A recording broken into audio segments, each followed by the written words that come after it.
فێری علمی و تێگەیشتن نابێت لە قۆناغی ابتدایی تا جامعە لە هەر تەڵەبەیەک بپرسە هەرێ امتحانت دەبوو بەڵێ فیزیک کیمیا تاریخ جغرافی علمی بی ئەدەبی بەڵێ امتحان بوو کە امتحان خلاص دەبێت لەنگە خۆتیش کە تەڵەبە بوو بپرسە لێ هەرێ پاشەوەی کە امتحانت تۆ خلاص تشتێک بەبیر دێ لێرە دەرێت لۆ چونکە بە بەغایی ڕۆیشتووە بەزەو جغرافیەکە ئەخینن بچینە جغرافیای حەقیقی باسی جسری شەلانگەلی عەلیبەگ دەکەین جغرافیای کوردستان باسی مۆزەخانەیە یان دەرکال دەکەین بە ئەو کەهفە ببینی بە چاو ئەوە دەچەسپێ لە مێشکم باسی محمد سیارەکە بچینە سەناعەیەک سەناعە یعنی چی فلەبەر هەندێ ئەوە لە ڕووی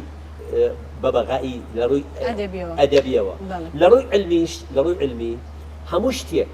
بەڕای من هەموو شتێک بە تێگەیشتن بێتە مشک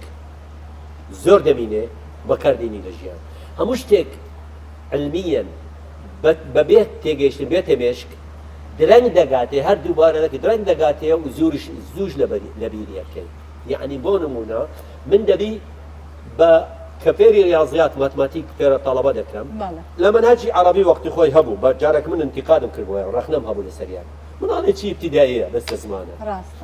مامۆستا کاتیە لە مووسڵ نەزار بە چێن دەرێ لە وەختی سەدامە مناڵ کوردە بە ماتماتیکی فێر دەکات ابتیداییە کۆکردنەوە فێر دەکات دەڵێ کوڕی خۆم